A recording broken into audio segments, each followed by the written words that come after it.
siapkan hatiku, Tuhan, untuk dengar firman-Mu. Ku siapkan hatiku, Tuhan, untuk dengar firman-Mu. Selamat malam, Mbak Saudara. Bertemu kembali dengan saya Petra Dev Patipeluhi, dan saya berharap saudara semua berada dalam perlindungan Tuhan dan dalam keadaan yang baik. Mbak Saudara semua, sebelum kita membaca firman Tuhan malam hari ini, kita akan berdoa terlebih dahulu. Mari kita berdoa. Kami berdoa malam hari ini Tuhan mengucap syukur untuk waktu yang Tuhan berikan untuk pembacaan malam hari ini. Biar apa yang kami baca malam hari ini tidak lalu begitu saja, tetapi menjadi inspirasi, memotivasi kami untuk lebih lagi mengenal Engkau melalui firman-Mu. Terima kasih Tuhan, terima kasih Bapa. Kami menyerahkan waktu ini ke dalam tangan dan pimpinan-Mu ya Roh Kudus. Bekerjalah dengan heran dan ajaib pada setiap kami. Di dalam nama Tuhan Yesus, kami naikkan doa ini. Amin. Baik Bapak Ibu Saudara semua, kita akan membaca dari kitab Joshua pasal 19 ayat yang ke-40 sampai ayat yang ke-48. Joshua 19 ayat 40 sampai 48. Ayatnya yang ke-40. Bagi suku Bani Dan, menurut kaum-kaum mereka, keluarlah undian yang ke-7. Daerah milik pusaka mereka ialah Zora, Eshtaol, Irsemes, Saalabin, Ayalon, Yitla, Elon, bukan Mas Elon, Timna, Ekron, Elteke, Gibeton, Baalat, Yehud, Beneberak, Gatrimon, Mearkon, dan Rakon bersama-sama dengan daerah-daerah di seberang Yafo. Karena daerah Bani Dan telah menjadi terlalu sempit untuk mereka, maka berjalanlah Bani Dan itu maju dan berperang melawan kota Lesem.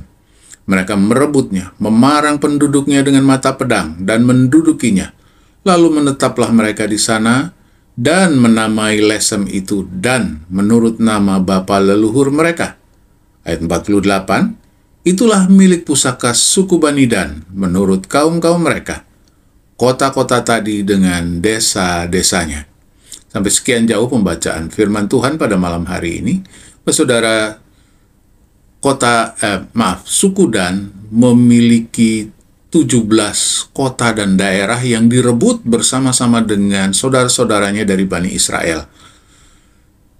Dan satu saat daerah dan kota yang mereka rebut sudah menjadi terlalu sesak karena pertumbuhan Bani Dan. Dan akhirnya mereka memutuskan untuk merebut kota Lesem. Dan mereka merebut kota Lesem tidak dengan bantuan saudara-saudaranya, tetapi sendirian mereka, Bani Dan sendiri merebut kota Lesem dan mengalahkannya.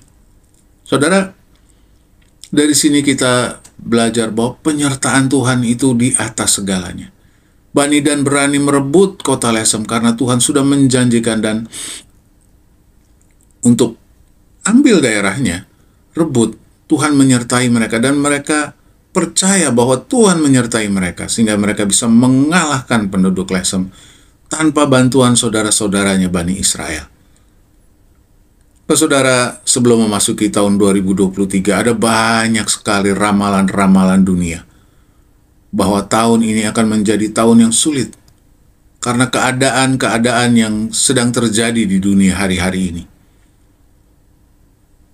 Ada beberapa bank-bank besar di Amerika sudah kolaps, sudah bangkrut. Memang secara fakta tuh, saudara-saudara, tahun ini bukanlah tahun yang baik. Tetapi tidak ada artinya semua fakta itu kalau kita bersama-sama dengan Tuhan, kalau Tuhan menyertai kita. Jadi tahun ini yang terpenting bukanlah fakta-fakta yang manusia munculkan, tetapi yang terpenting adalah apakah Tuhan beserta dengan kita. Itulah yang terpenting.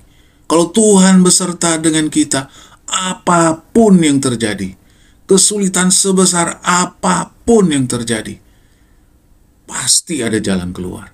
Pasti ada harapan. Pasti ada pertolongan. Dan Tuhan selalu bisa mengatasi segala keadaan. Karena Dia dalam kitab Wahyu disebut sebagai Alfa dan Omega.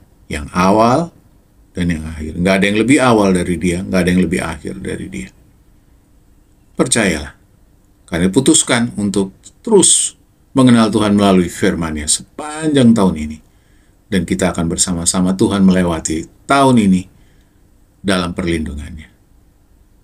Baik, saudara, saya kira itu yang ingin saya share lewat apa yang kita baca. Mari kita berdoa. Tuhan, terima kasih buat pembacaan malam hari ini. Ajar kami, Tuhan, untuk membangun komitmen, untuk terus beserta dengan Engkau melalui firman-Mu, melalui perenungan dan pembacaan firman-Mu. Karena firman-Mu berkata bahwa orang yang kesukaannya adalah Taurat-Mu, dia akan menjadi seperti pohon yang ditanam di tepi aliran air. Asal dia memutuskan untuk membaca dan merenungkan firman-Mu. Terima kasih Bapa. Kami mengucap syukur buat janji-Mu. Dan kami terima janji-Mu. Kami mau hidup di dalam kehidupan kami. Di dalam nama Tuhan Yesus. Amin. Baik, saudara, sampai bertemu kembali dalam pembacaan yang akan datang. Dan ingat, bersama Tuhan kita akan melewati tahun yang penuh kesulitan ini. Tuhan Yesus memberkati. Firman-Mu, pelita bagi kakiku, terang